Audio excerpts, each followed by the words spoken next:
Hello class 10, this is Ruchi and welcome back to this channel. बच्चे आज इस video में हम स्टार्ट करेंगे अपना new chapter which is chapter number 3 pair of linear equation. और ये वीडियो एक हमारा इंट्रोडक्शन वीडियो रहेगा बच्चे। यहाँ पे हम सारे कंसेप्ट को पहले ही यहीं से समझ के जाने वाले हैं। ठीक है जी, चलो चैप्टर के नेम के साथ स्टार्ट करें। देखो चैप्टर का नेम है पेयर ऑफ लीनियर इक्वेशन। अच्छा एक एक वर्ड समझते हैं, है ना। देखिए बच्चे इक्वेशन क्या होता है बच्चे, देखो अभी आप लास्ट वाले चैप्टर से पॉलिनोमियल्स पढ़कर आ रहे हो, है ना जी। पॉलिनोमियल्स किस टाइप के पढ़े थे आपने, like 4x² plus 6x plus 3, है ना। आप बोल दो कि मैम ये पॉलिनोमियल है, हमने लास्ट वाले चैप्टर में पढ़ा था। बिल्कुल सही बात, ये पॉलिनोमियल है, लेकिन इसका इक्वेशन के साथ क्या कनेक्शन, देखो बच्चे हम यहाँ इज इक्वल टू कुछ भी यहाँ राइट हैंड साइड पे लिखते हैं, ठीक है, जिससे कि दोनों साइड ये बैलेंस हो जाए, है ना। तो जहां हमारे पास दो साइड आ जाती हैं, एक side which is left hand side and एक side which is right hand side, और इस इक्वल्स का मतलब है दोनों साइड बैलेंस होके चल रही हैं, है ना। तो जब हमारे पास दो साइड्स आ जाती हैं तो वहां बनती है हमारी इक्वेशन, करेक्ट है। जहां लेफ्ट हैंड साइड हमेशा इक्वल होगी हमारे राइट हैंड साइड के, जहां लेफ्ट हैंड साइड हमेशा बच्चे इक्वल होगी हमारे राइट हैंड साइड के। ये चीज करेक्ट है। ओके मैम, इक्वेशन समझ में आ गया। लीनियर क्या, देखो हमने वहां पे डिग्री भी पढ़ी थी, पॉलिनोमियल्स वाले चैप्टर में हम डिग्री भी पढ़े थे क्या, कि अगर पेयर ऑफ लीनियर इक्वेशन, बच्चे मैंने इसको पूरा नहीं लिखा, इन टू वेरिएबल, है ना, यही है ना। चलो इन टू वेरिएबल, तो एक एक करके सारा समझाएंगे। इक्वेशन समझ में आ गया, जिसके पास लेफ्ट हैंड साइड भी होगी एंड राइट हैंड साइड भी होगी, बीच में इक्वल्स लगा होगा, करेक्ट। लीनियर क्या, पॉलिनोमियल से हम डिग्री पढ़ के आ रहे थे कि जहां वेरिएबल की हाईएस्ट डिग्री 1 होती है हम उसको बोलते हैं लीनियर, जहां वेरिएबल्स की हाईएस्ट डिग्री 2 होती है बोली जाती है क्वाड्रेटिक, है ना। जहां वेरिएबल की हाईएस्ट डिग्री 3 होती है कही जाती है क्यूबिक। समझ में आ गया। तो यहां दिया हुआ है लीनियर, मतलब वेरिएबल की हाईएस्ट डिग्री यहाँ पे क्या रहने वाली है बच्चे, 1, ठीक है। तो यहाँ स्क्वायर वगैरह कुछ नहीं लगेगा, अगर बात चल रही है तो सिर्फ 4x लाइक ऐसा लिखा जाएगा। यहाँ हाईएस्ट डिग्री कोई भी 1 से बड़ी नहीं होगी, ठीक है। जब लीनियर इक्वेशन की बात चल रही है तो ऐसी इक्वेशंस बनेंगी बच्चे जिनमें वेरिएबल की हाईएस्ट डिग्री 1 रहेगी, करेक्ट है। देखो नेक्स्ट है इन टू वेरिएबल, मतलब कि सिंपल यहाँ दो वेरिएबल यूज होंगे, जैसे 2x plus 6y is equal to 0, है ना। x plus y is equal to 0, देखो दो वेरिएबल यूज हो रहे हैं, कोई भी दो वेरिएबल यहाँ पे यूज होंगे, मतलब सिंगल वेरिएबल नहीं चलेगा। Linear equation in two variable समझ में आ गया। लीनियर हाईएस्ट डिग्री 1 रहेगी, इक्वेशन जिसके दो साइड्स होंगी, एक लेफ्ट हैंड साइड एक राइट हैंड साइड, बीच में इक्वल लगा होगा दोनों साइड को बैलेंस करने के लिए, करेक्ट। इन टू वेरिएबल मतलब यहाँ पे दो वेरिएबल्स यूज होने वाले हैं, यहाँ पे दो वेरिएबल लेके चलेंगे हम इक्वेशन में, ठीक है। X y s t p डब्ल्यू के वाई, कोई भी दो वेरिएबल अलग अलग होने चाहिए, ठीक है। समझ में आ गया। पेयर, पेयर मतलब हम यहाँ इक्वेशंस के दो पेयर लेके चलेंगे, जैसे कि हमने कोई भी दो इक्वेशन ले ली, x plus y is equal to 14 या x minus y is equal to 4, दो इक्वेशन के पेयर लेके चलेंगे, ठीक है। मैम पेयर लेके क्या करेंगे बच्चे, इन दोनों पेयर से हम अलग अलग तरीके से क्या निकालेंगे, x और y के सॉल्यूशन निकालेंगे। सॉल्यूशन मतलब बच्चे हम इन दोनों पेयर से x और y की वैल्यू निकालेंगे, ठीक है।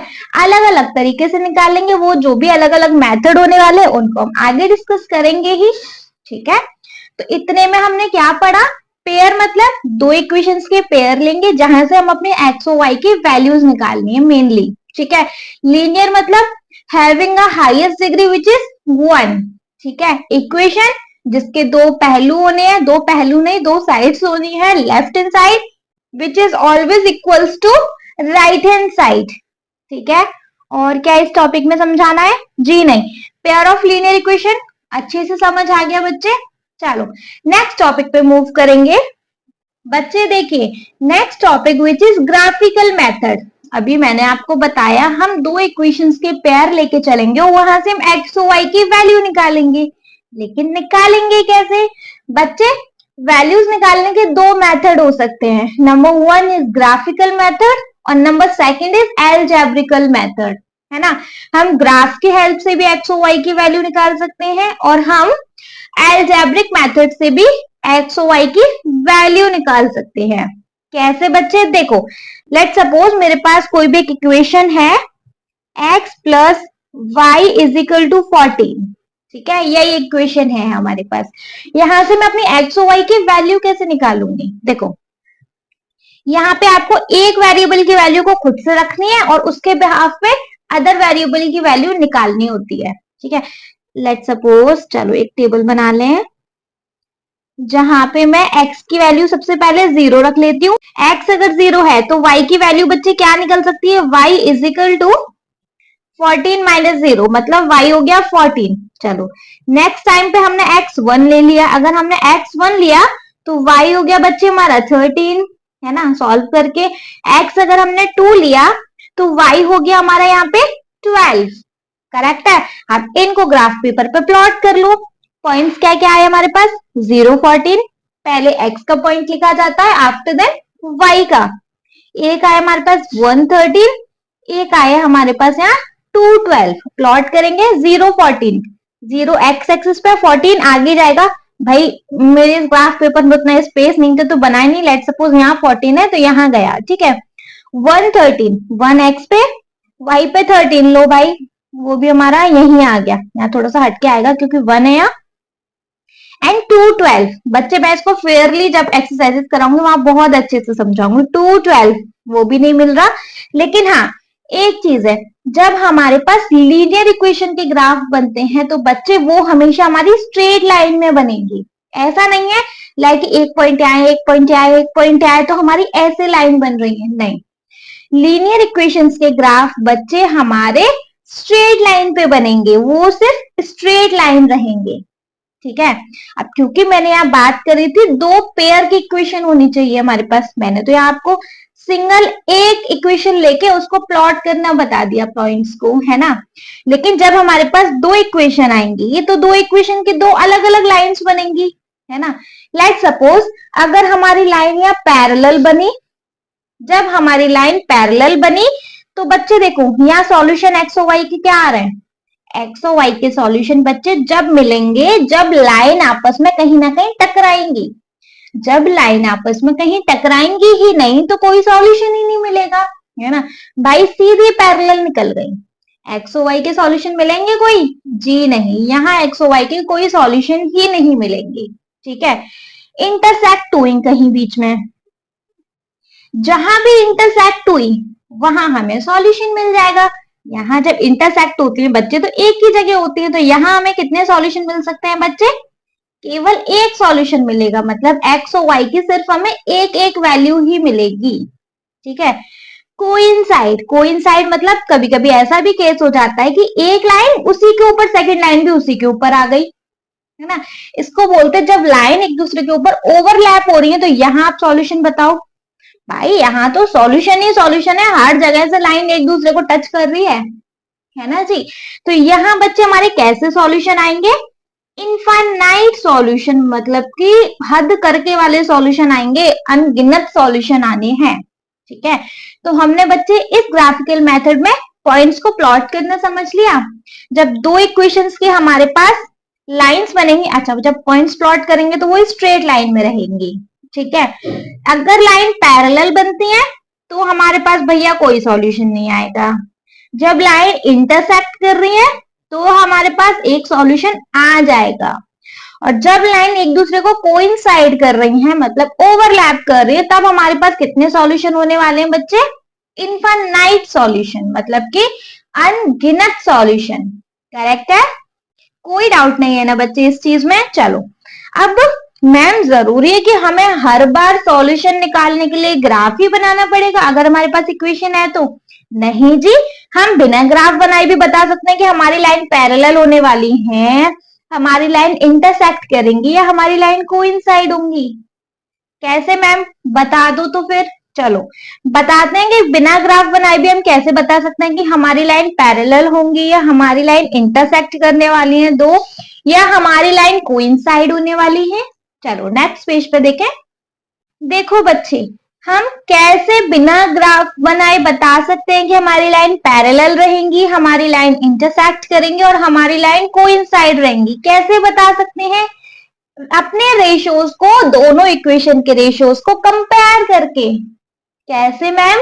देखो जी, सबसे पहले दो इक्वेशन तो लिख लें।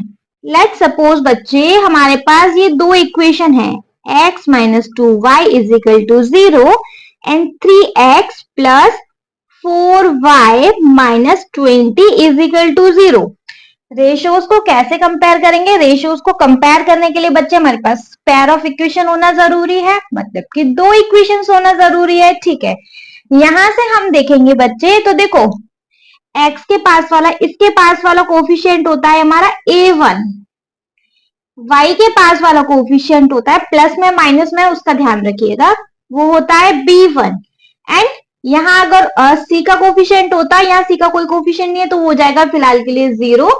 ठीक है, मतलब c कांस्टेंट हम a1 b1 and c1 same है। सेकंड वाली इक्वेशन में हो गया, ये हो गया a1, ये हो गया b1, मतलब y के पास वाला, x के पास वाला a1 एंड ये वाला हो गया 20 वाला c1। माइनस प्लस का प्लीज ध्यान रखना। हमारे पास रेशियोज है, होते हैं a1 b1 c1। a1 क्यों लिखा मैंने? ये नीचे वाले होते हैं a2 b2 एंड c2। ठीक है जी, ठीक है। जब हम इन रेशियोज को कंपेयर करते हैं बच्चे, देखो अगर हमारा a1 अपॉन a2, a1 क्या 1, a2 क्या 3, तो 1 अपॉन 3 जब हमारा इक्वल होगा, ये क्या है माइनस का 2 और ये क्या है प्लस का 4, तो क्या माइनस का 1 अपॉन 2 ये आया है ना। इस तरीके से हम कंपेयर करके देखते हैं कि ये बराबर है या नहीं। अगर हमारा a1 अपॉन a2 इक्वल नहीं होता है b1 अपॉन b2 के, c2 और c1 पे तो बाद में पहुंचेंगे जब भैया यही इक्वल नहीं है। जब हमारा a1 अपॉन a2 इक्वल ना हो b1 अपॉन b2 के, तो उस कंडीशन में बच्चे हमारी लाइन क्या कर रही होती है? इंटरसेक्ट। ठीक है, जब उस कंडीशन में हमारी लाइन क्या कर रही होंगी? इंटरसेक्ट। और जब इंटरसेक्ट करेंगे तो कितने सॉल्यूशन आने वाले हैं हमारे पास? 1 सॉल्यूशन।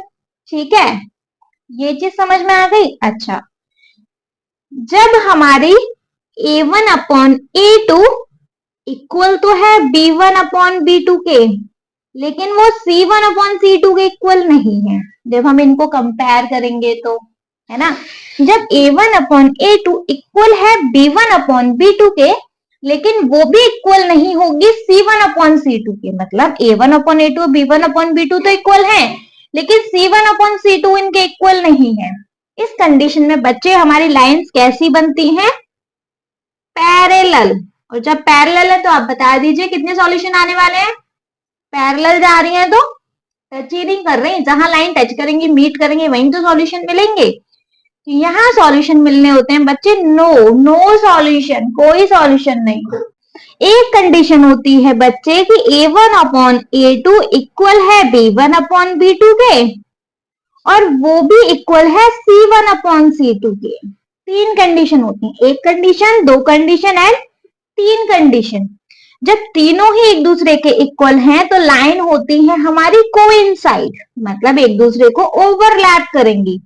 मैंने अभी ग्राफिकल मेथड में 3 तरीके बताए थे, पैरेलल, इंटरसेक्ट और कोइंसाइड, है ना। यहाँ पे देख लो, हम बिना ग्राफ बनाए भी बता सकते हैं, सिर्फ अपने इक्वेशंस के रेशियोज को कंपेयर करके। कोइंसाइड, एक दूसरे पे ओवरलैप है तो भाई साहब इनफाइनाइट सॉल्यूशन। यहाँ कैसे सॉल्यूशन आने हमारे?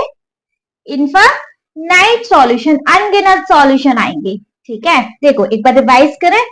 जब हमारा a1 upon a2 b1 upon b2 को इक्वल नहीं होगा, देखो जैसे यही नहीं हुआ, 1 अपॉन 3 बाई माइनस का 1 अपॉन 2 इक्वल है क्या? नहीं है। जब इक्वल नहीं है a1/a2 b1/b2 के, तो लाइन होती है इंटरसेक्ट। ठीक है, इंटरसेक्ट हुई तो एक सॉल्यूशन मिला। जब a1/a2 इक्वल टू है b1/b2 के, लेकिन वो इक्वल नहीं है c1/c2 के, उस केस में बच्चे लाइन से आती है हमारी पैरेलल। लाइन पैरेलल हुई तो भाई साहब कोई सॉल्यूशन नहीं मिलेगा, उस कंडीशन में हमें कोई सॉल्यूशन नहीं मिलेगा। करेक्ट। थर्ड कंडीशन होती है कि a1/a2 b1/b2 एंड c1/c2 तीनों ही इक्वल हैं, तो वहां बच्चे कौन सी कंडीशन बनेगी? कोइंसाइड कंडीशन, मतलब लाइन एक दूसरे को ओवरलैप कर रही है, तो वहां सॉल्यूशन आ गए भाई इनफाइनाइट, है ना।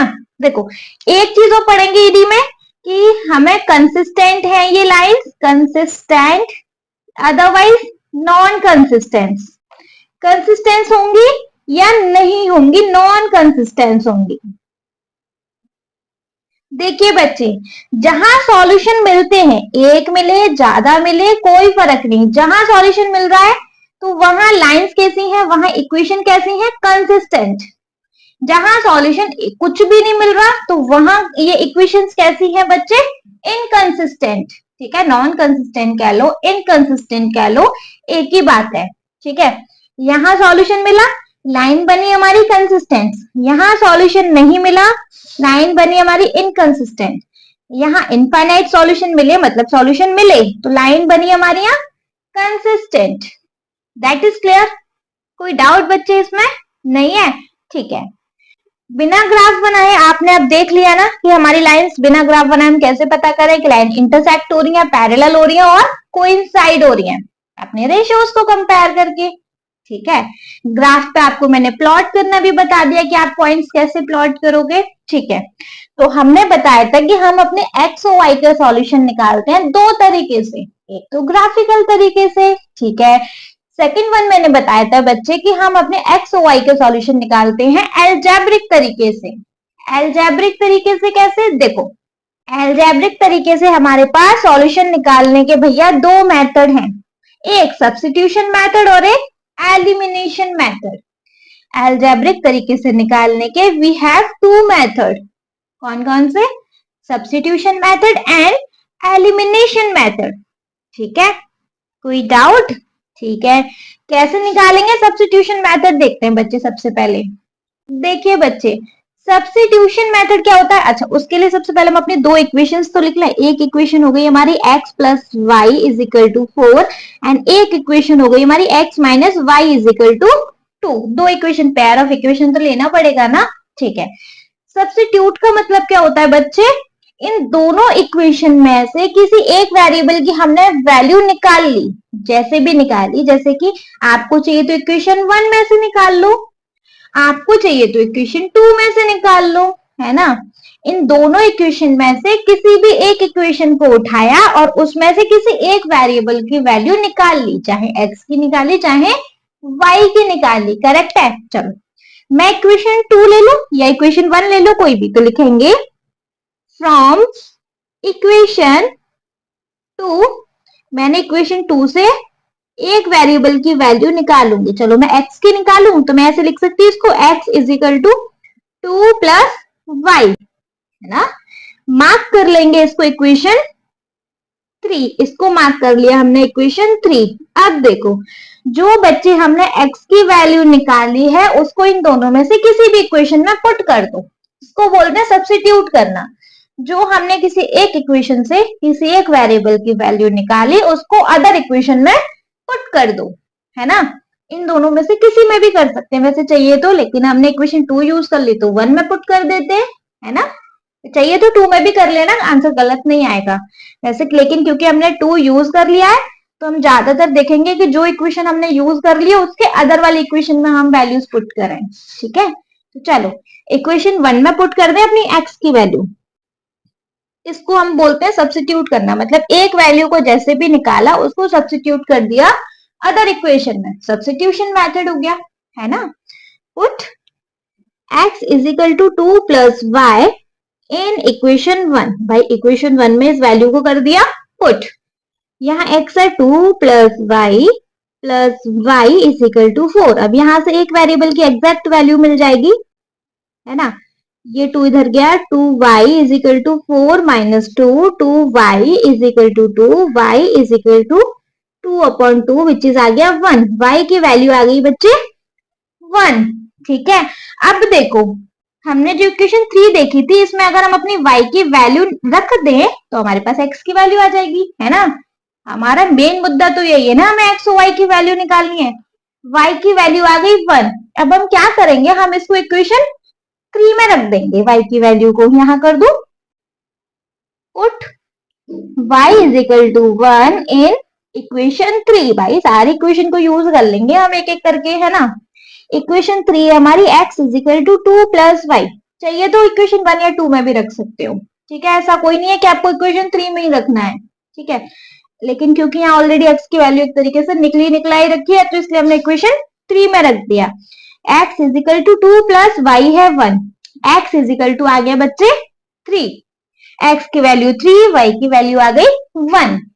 क्लियर है। इस तरीके से हम करते हैं अपना सब्स्टिट्यूशन मेथड। इस तरीके से करते हैं हम अपना सब्स्टिट्यूशन मेथड, करेक्ट। चलो सेकंड मेथड हमने कौन सा पढ़ा था बच्चा, एलिमिनेशन मेथड। सेकंड मेथड अब हम देखेंगे एलिमिनेशन मेथड। ये दो इक्वेशन यूज कर ले, जिससे कि आपको समझ में आ जाएगा कि मेथड कोई भी हो, आंसर सेम ही आता है, ठीक है। चलो नेक्स्ट देखेंगे अब अपना एलिमिनेशन मेथड। सेकंड मेथड है बच्चे हमारा एलिमिनेशन। एलिमिनेट मतलब किसी भी एक चीज को एलिमिनेट कर देना। अब एक चीज क्या, कोई भी एक वेरिएबल को एलिमिनेट करो, दूसरा वेरिएबल अपने आप निकल आएगा डर के मारे, है ना। एलिमिनेट मतलब गायब करना, ऐसा समझ लो आप, ठीक है। चलो इक्वेशन लिखेंगे, हमारे पास दो इक्वेशन थी, वही सब्स्टिट्यूशन वाली इक्वेशन लिख रहे हैं। इजी भी है और आपको ये भी पता चल जाएगा कि दोनों में से कोई भी मेथड लगा रहे हैं भाई, आंसर तो सही आ रहा है ना जी। दो इक्वेशन है हमारे पास, ये x plus 2y is equal to 4 और नेक्स्ट है x minus y is equal to 2। दो इक्वेशन वी हैव दिस। चलो क्या करेंगे बच्चे, इन दोनों इक्वेशन में प्लस माइनस करके क्या एक वेरिएबल को हमें हटाना है। जरूरत लगे तो जैसे ही x plus y is equal to 2 4 है ना। लेट सपोज अगर मेरे पास ये होती, चल बच्चे मैं इस तरीके से भी निकाल दूंगी, एक दूसरी इक्वेशन भी ले लू, x minus 2y is equal to 0 and other one is 3x plus 4y minus 20 is equal to 0। ऐसे है, तब क्या करेंगे हम, नहीं भाई तब क्या करेंगे हम, देखो यहाँ पे तो हमारे वेरिएबल सेम है, तो अगर हम इन दोनों इक्वेशन को इक्वेशन 1 में से इक्वेशन 2 माइनस करें, तो यहाँ आ गया माइनस का साइन प्लस, ये हो गया माइनस, x से x कैंसिल, ये हो गया 2y इज इक्वल टू 4 में से 2 गया 2, y इज इक्वल टू आ गया 2/2 दैट इज 1। सिंपल था, है ना। लेकिन यहाँ तो दोनों इक्वेशन अलग अलग है, तब कैसे करें, देखो ढंग से लिख लें पहले इन इक्वेशन को। अब यहाँ पे बता दू कंटिन्यू करके, अब इस y की वैल्यू को किसी भी एक इक्वेशन में लगा देना, x का वैल्यू आ जाएगा, ठीक है। लेकिन ये वाला क्वेश्चन करके दिखाती हूँ, वाली इक्वेशन वाला। इसको लिख सकते हैं x minus 2y is equal to 0। Second को लिख सकते हैं 3x plus 4y is equal to minus का 20 था, इधर गया भाई प्लस का 20 होके, करेक्ट है। अब देखो दोनों इक्वेशन में से किसी एक वेरिएबल को हम सेम बनाएंगे। यहाँ 3x है, तो अगर हम इस पूरी इक्वेशन का मल्टीप्लाई कर दें 3 से, सिर्फ एक ही वेरिएबल को मल्टीप्लाई करके काम नहीं चलता बच्चे, जब हम एक को मल्टीप्लाई करेंगे तो पूरी इक्वेशन मल्टीप्लाई होती है ना।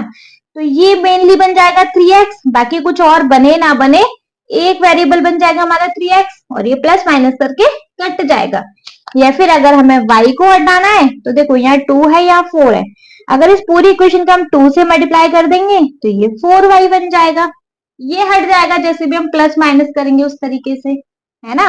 चलो मैं x को हटा रही हूँ, तो मैं इस पूरी इक्वेशन 1 को मल्टीप्लाई कर रही हूँ। इक्वेशन 1 है, ये इक्वेशन 2 है, मल्टीप्लाई